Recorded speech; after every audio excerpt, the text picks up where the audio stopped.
అసలు ఏంటి ఒబెసిటీ, దానికి కాజెస్ ఏంటి? ఓవర్ వెయిట్ ఉన్నారా, ఒబెస్ ఉన్నారా, మార్బిడ్ ఒబెసిటీ? పిల్లల్లో ఒబెసిటీ రావడానికి మెయిన్ కాజ్ ఏంటి అంటారు? మన కిచెన్ లో మొదలవుతుంది. చట్నీ బాగాలేదనుకోండి, ఏం చేస్తాము? ఆర్డర్ పెట్టేసుకుంటాం. అన్ని తినండి కానీ బయట నుంచి తెచ్చుకొని తినకండి. ఇవన్నీ చేసింది అలవాటు పేరెంట్సే. కొలెస్ట్రాల్ రావడానికి మెయిన్ రీజన్ ఏంటి? పిల్లోడు దగ్గర నుంచి కూడా స్ట్రెస్ ఉంది.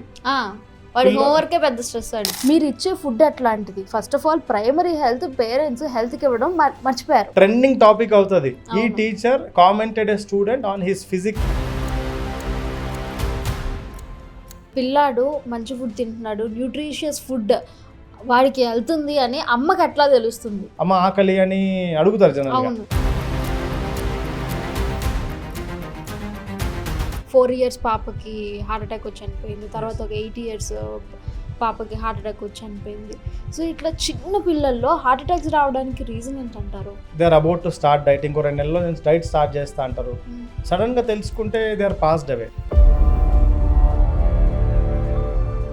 ఒక కిడ్కి ఏ మీల్ చాలా మంచిది అంటే వంట పడుతుంది అని అంటారు కదా, ఏ మీల్ వంట పడుతుంది అంటారు? ఇది కిడ్ కైనా అడల్ట్ కైనా. సో న్యూట్రిషన్ కమ్స్ ఫ్రమ్ మనం తినే ఫుడ్ నుంచే. సో ఇప్పుడు చెప్పండి, ఒబెసిటీకి రీజన్ ఎవరు? ఆ ఇంట్లో ఎవరైతే కుక్ చేస్తున్న mother or wife, whoever it is, she plays a major role అని చెప్తా.